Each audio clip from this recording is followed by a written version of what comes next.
اس سے آگے بڑھ کر بھی انہوں نے سالانہ بنیادوں پر ماہانہ بنیادوں پر ان کو ڈونیشنز بھی دیے، جبکہ یہ یونیورسٹی ابھی تک HEC کے سے افیلیٹڈ نہیں ہے، اس کے پاس چارٹر ہی نہیں ہے، لیکن اس کے باوجود وہ کام کا نہ صرف آغاز ہوا بلکہ وہ کام آگے بھی بڑھ گیا۔ اب اس سارے سینیریو کے اندر یہ جو چیزیں چل رہی ہیں اس کو آپ نظر انداز نہیں کر سکتے، کسی بھی صورت نظر انداز نہیں کر سکتے، کیونکہ اس کا تعلق ٹیکس پیئرز کے ساتھ ہے، اس کا تعلق پاکستان کا جو قانون ہے اس کے ساتھ ہے، لیکن یہاں پر تو ایک عجیب سی گنگا بہہ رہی ہے کہ سب کو لوٹنے کے بعد، سب سے پیسے وصول کرنے کے بعد وہ صاحب آتے ہیں اور آ کے کہتے ہیں کہ جناب مجھ سے زیادہ نیک اور ایماندار شخصیت اس دنیا میں ہی نہیں پائی جاتی، تو اس کے بعد تو صرف اور صرف حیرانی ہی رہ جاتی ہے باقی کہ جناب ہم کس طرف پڑے ہیں اور کون سا معاملہ آگے کی طرف چل رہا ہے۔ اور خاص طور پر جو تحقیقات ہیں جس کا آغاز ہوا ہے اب باضابطہ طور پر فرح گوگی صاحبہ کے خلاف، اس کے اندر بھی بہت ساری چیزیں سامنے آ رہی ہیں، اور جو ان کی ہاؤسنگ پروجیکٹ تھی جی میگنولیا گجرانوالہ میں، اس کے حوالے سے بھی تمام تر ریکارڈ اینٹی کرپشن پنجاب نے ایکسائز ڈپارٹمنٹ سے انہوں نے مانگ لیا ہے، اور انہوں نے کہا کہ جناب یہ جب یہ ہاؤسنگ سوسائٹی بنی تھی تو پلاٹس اویلیبل ہی نہیں تھے، لیکن ان کی فائلیں بیچ دی گئیں اور ابھی تک یہ والا جو تنازعات ہیں یہ چل رہے ہیں۔ اب جس طریقے سے یہ پورا نظام چلایا گیا یہ اپنی مثال آپ ہے، اور یہ جو انکشاف ہے 80 کروڑ روپے کا ایک اور 25 کروڑ روپے کا ایک، اس کا انکشاف PNN جو ایک نیوز چینل ہے وہاں پر مبشر لقمان صاحب نے اپنے پروگرام کے اندر کیا، اور انہوں نے بہت ساری ڈاکومنٹس بھی اس کے ساتھ دکھائیں جو دیگر معاملات سے منسلک تھیں، لیکن ان کا یہ کہنا ہے کہ یہ واضح طور پر اس بات کے شواہد موجود ہیں کہ ملک ریاض صاحب کو بینیفٹ پہنچانے کے لیے ان کے ساتھ ڈیل کی گئی، اور اس ڈیل کے نتیجے میں یہ جو شاکام فلائی اوور کا پروجیکٹ ہے یہ شروع کیا گیا، اور یہاں پر بھی جو رقومات ہیں وہ بہت ہی زیادہ وصول کی گئی۔ 3.5 سال عمران خان صاحب کا اقتدار رہا، 3.5 سال، اور اس 3.5 سال کے دوران وہ تمام لوگ جو کسی نہ کسی طریقے سے عمران خان صاحب سے وابستہ رہے ہیں، انہوں نے یہ جو ان کا جو منصب تھا وزارت عظمیٰ کا، اس سے بہت ہی حد تک فائدے اٹھائے ہیں، اور اس کے بارے میں جو تحقیقات ہیں اب وہ نہ صرف وسیع ہوں گی بلکہ آپ کو آئے دن، ابھی ریسنٹلی یہ 3 گھڑیوں والا جو سکینڈل ہے یہ سامنے آیا کہ گھڑیاں تحفے میں دیں اور ان کو بیچ کر پیسے ادا کیے گئے سرکاری خزانے کو، اور باقی مالیت اپنے پاس رکھ لی گئی، اور اس کے بعد اس کو بھی کسی جگہ پر ڈکلیئر نہیں کیا گیا کہ یار یہ جو پیسے آئے تھے یہ کہاں گئے ہیں، کہاں پہ گئے ہیں۔ ادروائز 1 سال کے دوران عمران خان صاحب کے جو اثاثے ہیں اس میں اگر 10-12 کروڑ روپے کا اضافہ ہوتا ہے تو یقینی طور پر یہ اسی سمت میں اشارہ کرتا ہے کہ کسی نہ کسی جگہ پر کسی نہ کسی لیول کے اوپر عمران خان صاحب نے اپنے اختیار اور اپنے اقتدار دونوں کو کمپرومائز کیا ہے۔ اور اسی حوالے سے مریم صاحبہ نے بھی ایک ٹویٹ کیا ہے، اور اس ٹویٹ کے اندر ان کا یہ کہنا ہے کہ 2018 میں پنجاب کے عوام سے ان کا مینڈیٹ چھیننے سے لے کر فرح گوگی برادر، پیرنی صاحبہ، منی گالا گینگ کے ذریعے پنجاب کے پیسے اور وسائل پر ڈاکہ ڈالنے، اور اب پنجاب کے عوام کا حق ان کو نہ لینے دینا، صوبے کے عوام کے لیے مشکلات پیدا کرنا، پنجاب کے خلاف فتنہ خام کے جرائم کی فہرست بڑی طویل ہے۔ بنیادی طور پر تو انہوں نے یہ جو لاہور ہائی کورٹ کا فیصلہ سپریم کورٹ میں چیلنج کرنے کے حوالے سے جو PTI اور کاف لیگ نے اعلان کیا ہے اس پر انہوں نے تنقید کی ہے، لیکن یہ جو سارے کا سارا کرپشن کا نیکسس ہے یہ بھی اس کو بھی نظر انداز نہیں کیا جا سکتا، اور مریم صاحبہ نے بجا طور پر اس کی جانب اشارہ کیا ہے کہ جناب یہ نیکسس اس وقت بہت ہی زیادہ پاکستان کے عوام کو نقصان پہنچا رہا ہے۔ اس کے ساتھ ساتھ یہ جو تحقیقات ہیں یقینی طور پر اگر ہوتی ہیں امپارشل، کیونکہ یہاں پہ تو ہر ایک تحقیقات کو ہم انتقامی کارروائی کہہ دیتے ہیں، لیکن یہ جو کارروائیاں ہیں اس کو اگر پراپرلی اس کا جائزہ لیا جائے گا تو ہمارے سامنے بہت ساری جو پکچر ہے وہ کلیئر ہو کے سامنے آ جائے گی۔ اس کے ساتھ ساتھ جو پہلی خبر تھی جس کا میں نے آپ سے گفتگو کے آغاز میں ذکر کیا وہ بہت ہی زیادہ امپورٹنٹ ہے، کیونکہ اس کا تعلق پاکستان میں موجود اس وقت سیاسی بحران کے ساتھ بھی ہے اور فیوچر پالیٹکس کے ساتھ بھی ہے، کیونکہ یہ بات تو طے ہے کہ پاکستان کے اندر پاور سینٹر اسلام آباد نہیں ہے، اس میں کوئی دو رائے نہیں ہے۔ اب ایک جانب اس بات کی خبریں بہت عرصے سے گرم ہیں کہ آصف علی زرداری صاحب نے ایک ملاقات کے اندر اس بات کی پیشکش کی تھی کہ جناب آپ توسیع لے لیں 1 سال کی، اور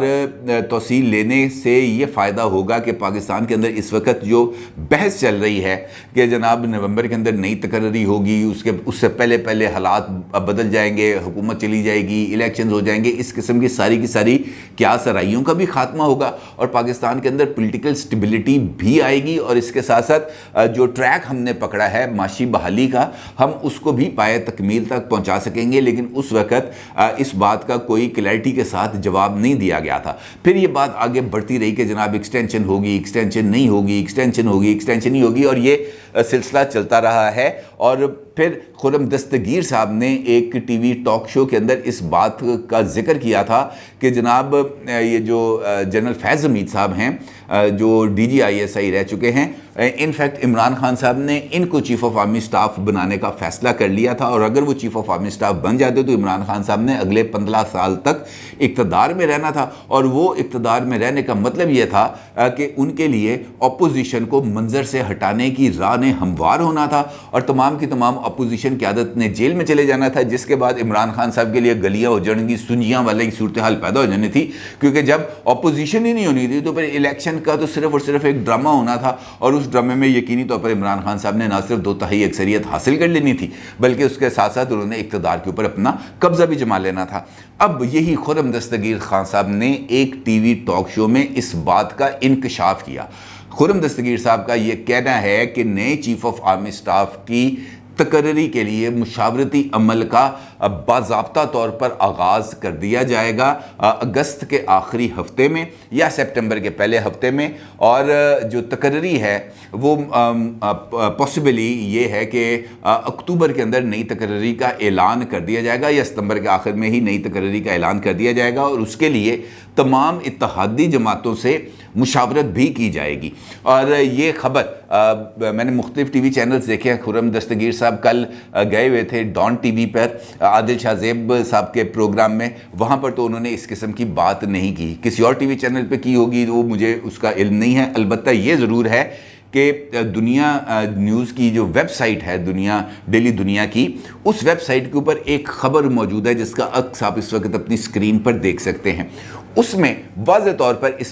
یہ بات کہی گئی ہے کہ خرم دستگیر خان صاحب نے ایک نجی ٹی وی کے پروگرام میں یہ والی بات کی ہے۔ اب یہ والی جو ان کا ویڈیو کلپ ہے امپورٹنٹ چیز ہے، اور اس کو سوشل میڈیا پر وائرل ہو جانا چاہیے تھا، یا کم از کم کسی نہ کسی جگہ پر سوشل میڈیا پر، یوٹیوب پر، کسی بھی ویب سائٹ کے اوپر اس کلپ کو یا اس انٹرویو کو موجود ہونا چاہیے تھا، لیکن یہ موجود نہیں ہے، اور اس کے بارے میں کچھ اس قسم کی اطلاعات بھی آ رہی ہیں کہ شاید یہ کسی کے غصے کے وجہ سے یہ ہٹا دیا گیا ہے انٹرویو ویب سائٹ سے، تاکہ کوئی لوگ اس کو دیکھ نہ سکیں۔ البتہ اس انٹرویو کے بارے میں شیخ رشید احمد صاحب نے ایک ٹویٹ کیا ہے آج، اور ان کا یہ کہنا ہے کہ رانا ثناء اللہ خرم دستگیر نئے آرمی چیف کی مشاورت کے حوالے سے جو ان کا بیان ہے یہ وہ کس حیثیت سے دے رہے ہیں۔ اب یہ والا سوال بھی انفیکٹ اس بات کی طرف اشارہ کر رہا ہے کہ موجودہ حکومت کو یہ اختیار نہیں ہے کہ وہ نئے چیف آف آرمی سٹاف کی تقرری کرے، یا یہ بیان دینا انفیکٹ اس سمت میں اشارہ ہے کہ موجودہ حکومت کے اسٹیبلشمنٹ کے ساتھ جو تعلقات ہیں اس میں کسی جگہ پر کوئی کھٹ پٹ ہو رہی ہے، اور اس کھٹ پٹ کے نتیجے میں یہ جو ڈیولپمنٹس ہو رہی ہیں ہمارے پولیٹیکل فرنٹ پر، اس کو اس کے ساتھ جوڑا جا رہا ہے، اور اس کے دوران، اس کے درمیان پی ٹی آئی یا عمران خان صاحب یا شیخ رشید صاحب اپنے لیے کوئی نئی گنجائش تلاش کرنے کے حق میں ہیں، کیونکہ اگر ایسا نہ ہوتا تو عمران خان صاحب نے کل جب میریٹ ہوٹل میں انہوں نے ایک سیمینار سے خطاب کیا تھا، جب اس سے وہ باہر نکل رہے تھے، وہ ایک کلپ سوشل میڈیا پر وائرل ہے، وہاں پر ایک جرنلسٹ نے عمران خان صاحب سے پوچھا کہ جناب چیف آف آرمی سٹاف کے ساتھ آپ کی کوئی ملاقات ہوئی ہے، آپ کا کوئی رابطہ ہوا؟ عمران خان صاحب نے اس سوال کا کوئی جواب نہیں دیا۔ جب ان سے توشہ خانہ کے گھڑیاں بیچنے کی بات ہوئی تو عمران خان صاحب نے اس کا بھی کوئی جواب فوری طور پر نہیں دیا، البتہ ان کے ساتھ موجود شہباز گل صاحب نے سوال پوچھنے والے رپورٹر کو زوردار طریقے سے دھکا دیا، جس سے وہ پیچھے چلا گیا۔ اس کے بعد وہ رپورٹر آگے آ کے اس نے دوبارہ عمران خان صاحب سے توشہ خانے کے حوالے سے سوال پوچھا، جس پر عمران خان صاحب نے کہا توشہ خانہ نہیں کہتے، یہ ٹوچہ خانہ آنا ہے۔ اور اس کے بعد سوال عمران خان صاحب سے پوچھا گیا کہ جناب آپ صحافیوں کے سوالوں کا جواب کیوں نہیں دیتے، تو عمران خان صاحب نے اس سوال کا بھی کوئی جواب نہیں دیا اور مسکراتے ہوئے گاڑی میں بیٹھ کر یہ جا وہ جا۔ اس کا مطلب یہ ہے کہ جو پہلا سوال عمران خان صاحب سے پوچھا گیا تھا چیف آف آرمی سٹاف کے حوالے سے، عمران خان صاحب نے اس پر نو کمنٹس کر دی، یعنی نہ تردید کی نہ تصدیق کی، خاموش رہے یا سوال کو نظر انداز کیا۔ تو یقینی طور پر اگر آپ کسی سوال کا ہاں یا نہ میں جواب نہیں دیتے تو اس کا مطلب یہ ہے کہ آپ بالواسطہ طور پر اس بات کو تسلیم کریں کہ ہاں جی کسی نہ کسی جگہ پر کوئی رابطہ ہوا یا کسی نہ کسی لیول پر کوئی انٹریکشن موجود ہے، براہ راست نہ صحیح بالواسطہ طور پر۔ اور یہی وجہ ہے کہ گزشتہ کافی دن سے اس بات کے اشارے مل رہے ہیں کہ کسی نہ کسی جگہ پر کچھ نہ کچھ نئی پلاننگز کی جا رہی ہیں، اور ان پلاننگز کے نتیجے میں ہی بہت ساری پولیٹیکل ڈیولپمنٹس ہو رہی ہیں۔ اور اگر یہ پولیٹیکل ڈیولپمنٹس کا سلسلہ آگے رہتا ہے اور تو اس کے بعد اس بات کی بھی خاصی حد تک امکانات موجود ہیں کہ یہ جو آئی ایم ایف ہے اس کے ساتھ ہونے والے معاہدے کے بعد کچھ نئی پولیٹیکل ڈیولپمنٹس ہوں گی، اور ممکنہ طور پر اس کے نتیجے میں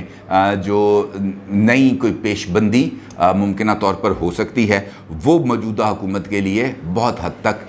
یہ سینیریو ان کے لیے قابل قبول نہیں ہوگا، کیونکہ وہ اپنے طور پر اقتدار میں اپنے آپ کو دیکھ رہے ہیں اور وہ مشکل فیصلے کر رہے ہیں۔ لیکن اس دوران اگر کچھ اس قسم کی چیزیں ہو جاتی ہیں جس کا اشارہ خرم دستگیر صاحب نے کیا اور وہ کسی جگہ پر جا کر